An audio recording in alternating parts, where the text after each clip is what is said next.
our special guest for tonight. On my left here we have David Gillespie. He was a great Leitrim under-21 star and he scored a point in the county final win of 1998. Beside him we have Simon Foley. Simon at the corner forward in that final, he scored a point also, but he was subbed by John Gallagher for some reason or other. Probably had received a yellow card at that stage.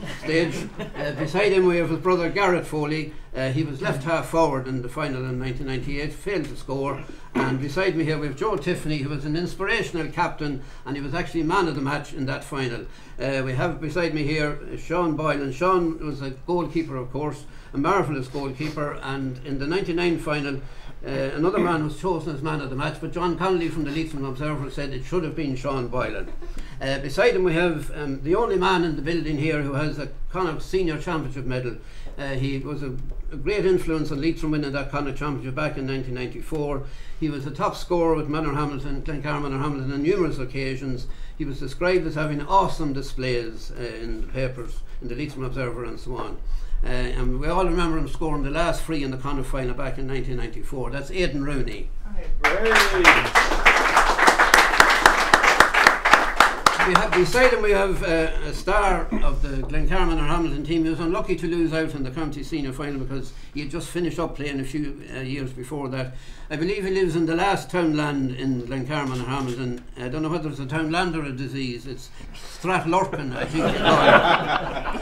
And next to him we have Kieran Fox, and well, we have a man of the match on this side from the 98 final. We have a man of the match also. Kieran was man of the match in the 99 final.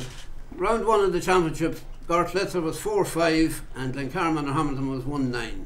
Were you in goals then, Sean? 4 goals and 5 points. No, I wouldn't think so. You forgot to bring the creel with you. No, I don't think that was before my time. I think. Was it? No, it wasn't. No, 98. I probably was, alright, yeah. That's the best excuse we heard yet. Anyway. I think Teddy was full back that day. Well, that'll be a reason for the 4 goals going in. All right. In the quarter final, Melvin Gaels was 2-16, Carrigallen 2-11. And Simon, you scored 3 points that day. I don't know what happened, but Liam Gilmartin, of course, was your top scorer, just as Aidan was. He scored 5 points. Do you remember that game? I do indeed, yeah. You were describing the Observer as a team with incredible fitness and speed, and Garrett Phelan had miraculous saves, and there were great runs by Garrett Foley. You were a youthful, flamboyant and talented team. That's the way you were described. Joe Tiffany and Garrett and David and Fergal McGowan, there was lots of talent on the team. They came up the ranks from under 12 and under 14 and just stuck with it, and we got our rewards at the end, thank God. Yeah. And Joe, you were asked before the county final, you know, about what you thought for the county final, and you said that David, Martin, Aidan and Daniel were big tall men, but there wasn't a lot of meat on them. So they must have been fit and training very hard, were they? It was meant to be lean and fit. Lean and Yeah, and mean. Yeah. Who was your team manager at the time? Sean Boyle. Sean Boyle. Yeah, Ballyshannon. All right. Was he good? No, he was. He got a county title out of it. Oh, yeah, well, you did well. So, did, yeah. Gareth, you scored a few points during the campaign. Which match do you remember best for that year? Well, I have to correct you because I scored a goal in the final, but you know what I mean. There was a long ball kicked in, I think crossed and let it in, so you missed. That's the one you scored. Yeah. It was really a kick into the square, but it ended up on the net anyway. So it was a square ball. No, it wasn't. You were credited with it anyway. Do you remember the 98 campaign, lads? You do?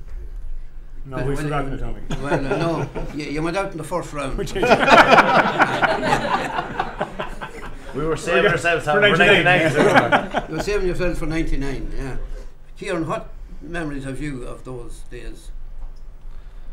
Well, it was very sweet to beat Melvin Gaels, whether it was in a challenge game or it was a college tournament or whether it was in a championship or anything else. It didn't really make that much difference once we bet. So.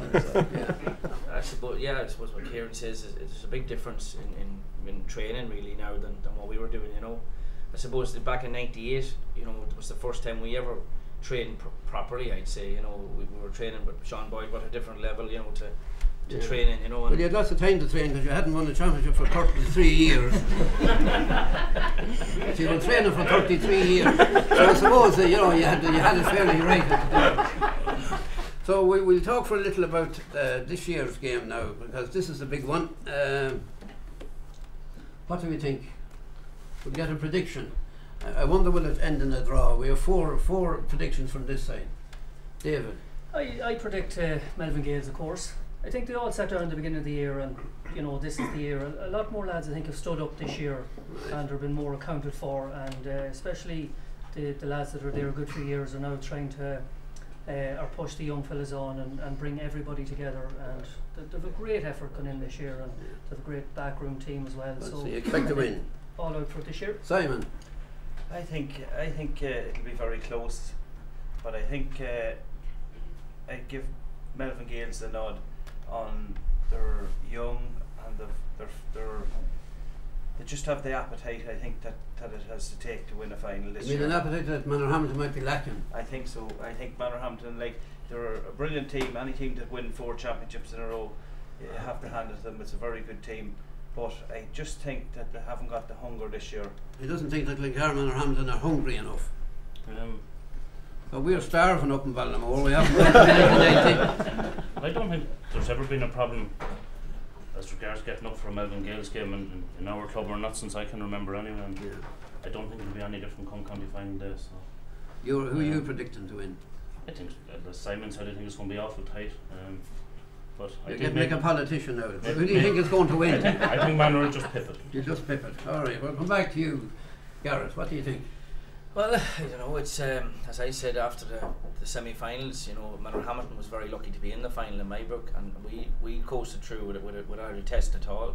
So it's uncharted waters for us. Manorhamilton, have gone 4 championships in a row. I hope, is the hunger still there? I don't know, but I think it could be a draw on the day. It's going to be down to.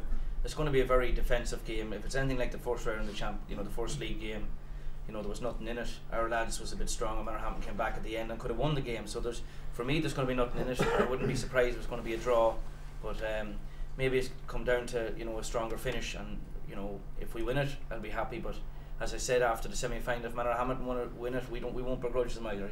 What do you think of that, Hayden? Well, I suppose, Tommy, things have changed since our time. I suppose.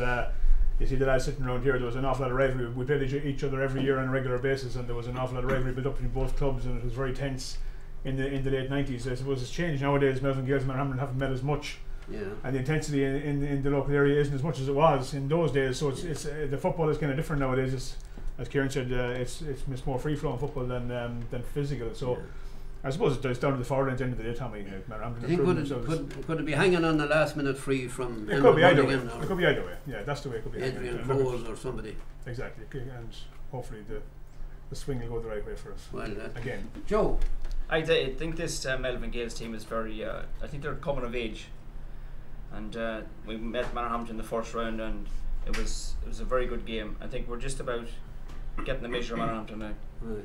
I think we'll just about pip them on the day. Pori, what do you think? Well, I think like Joe says, there's this Melvin Gaels team now that I'd say, in my opinion, they're as fired up a team as I've seen in a long time, and they're as good a footballing team as the county has produced in a while. I think and as Simon referred to there as well, the appetite is the only thing our lads might be lacking. They've won 4 in a row now, massive bunch of lads, putting huge effort over the years. They owe nothing to the club. They're fantastic lads. They put in huge work over the years, and definitely the appetite has to be a little bit down. But I would think when we're playing our near neighbours here, that they might just regain that appetite again on the day, and I think that might be just enough to get them over the line at the end. Okay, so we'll go to Kieran, man of the match from 1999. Much the same, Tommy, as all the lads said. There'll be there'll be a kick of a ball in it. It'll come down to a couple of crucial duels, whether we can hold Mulligan and whether the Gaels can hold Clancy and Crowell. It's going to come down to somebody's going to have a great game, and that'll make the difference. It'll be a point or a bounce ball, or there won't be a lot in it, Tommy. Right, from listening to the 8 of you there, it looks as if it's going to be a draw, and be very close.